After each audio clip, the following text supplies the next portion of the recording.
Friends, welcome to our channel. ఈ రోజు మన వీడియోలో పల్లెటూరు స్టైల్లో దొండకాయ కర్రీ అండి. ఇలా పల్లెటూరు స్టైల్లో దొండకాయ కర్రీ చేశారంటే త్వరగా అండ్ సింపుల్గా టేస్టీగా చాలా బాగుంటుంది. సో తప్పకుండా ట్రై చేయండి. ఓకే, ఇంకా లేచే కూడా వీడియోలోకి వెళ్దాం.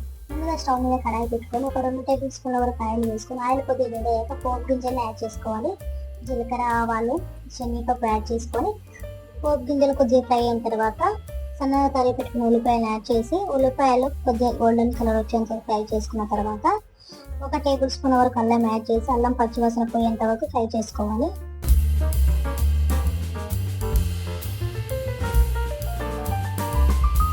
అల్లం పచ్చివాసన పోయిన తర్వాత మనం ముందుగా కట్ చేసుకున్న దొండకాయ ముక్కల్ని యాడ్ చేసుకొని ఒకసారి మొత్తం కలుపుకొని మూత పెట్టుకొని ఒక 5 నిమిషాల పాటు లో ఫ్లేమ్లో ఉడికించుకోవాలి.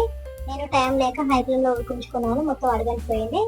మీరు మాత్రం లో ఫ్లేమ్లోనే ఉడికించుకోండి, అడగంటకుండా ఉంటుంది. ఇదిగో చూడండి, దొండకాయలు బాగా ఫ్రై అయిపోయినాయి. ఇప్పుడు సన్నగా తరిగి పెట్టుకున్న టమాటాలను యాడ్ చేసుకొని కొద్దిగా సాల్ట్ కూడా యాడ్ చేసి ఒక 5 నిమిషాల పాటు లో ఫ్లేమ్లో ఉడికించుకోవాలి, టమాటాలు ఉడికేంత వరకు.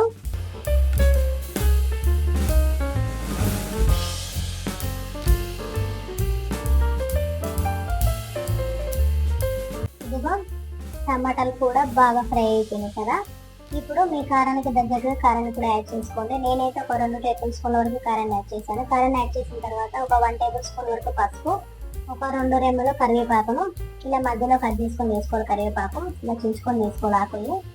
తర్వాత ఇలా ఒకసారి మొత్తం కలిపేసుకొని గ్రేవీకి 1 గ్లాస్ వరకు వాటర్ని యాడ్ చేయండి. మీరు మాత్రం కర్రీని స్టార్ట్ చేసినప్పటి నుంచి ఎండింగ్ వరకు లో ఫ్లేమ్లో పెట్టుకొని మీరు కర్రీ చేయండి. నేను టైం లేక మంటని హై ఫ్లేమ్లో పెట్టి నేను కర్రీ చేయడం వల్ల ఒక దొండకాయలు కూడా చాలా అడుగంటిపోయింది. ఇప్పుడు ఆ కర్రీలో వాటర్ యాడ్ చేసుకున్న తర్వాత కొద్దిగా ధనియాల పొడి కూడా యాడ్ చేయండి. యాడ్ చేసుకొని మూత పెట్టి ఒక 5 నిమిషాల పాటు ఉడికించుకోండి లో ఫ్లేమ్లో. ఇదిగో 5 నిమిషాల తర్వాత చూడండి, కర్రీ ఉడికిపోయింది ఆల్మోస్ట్గా.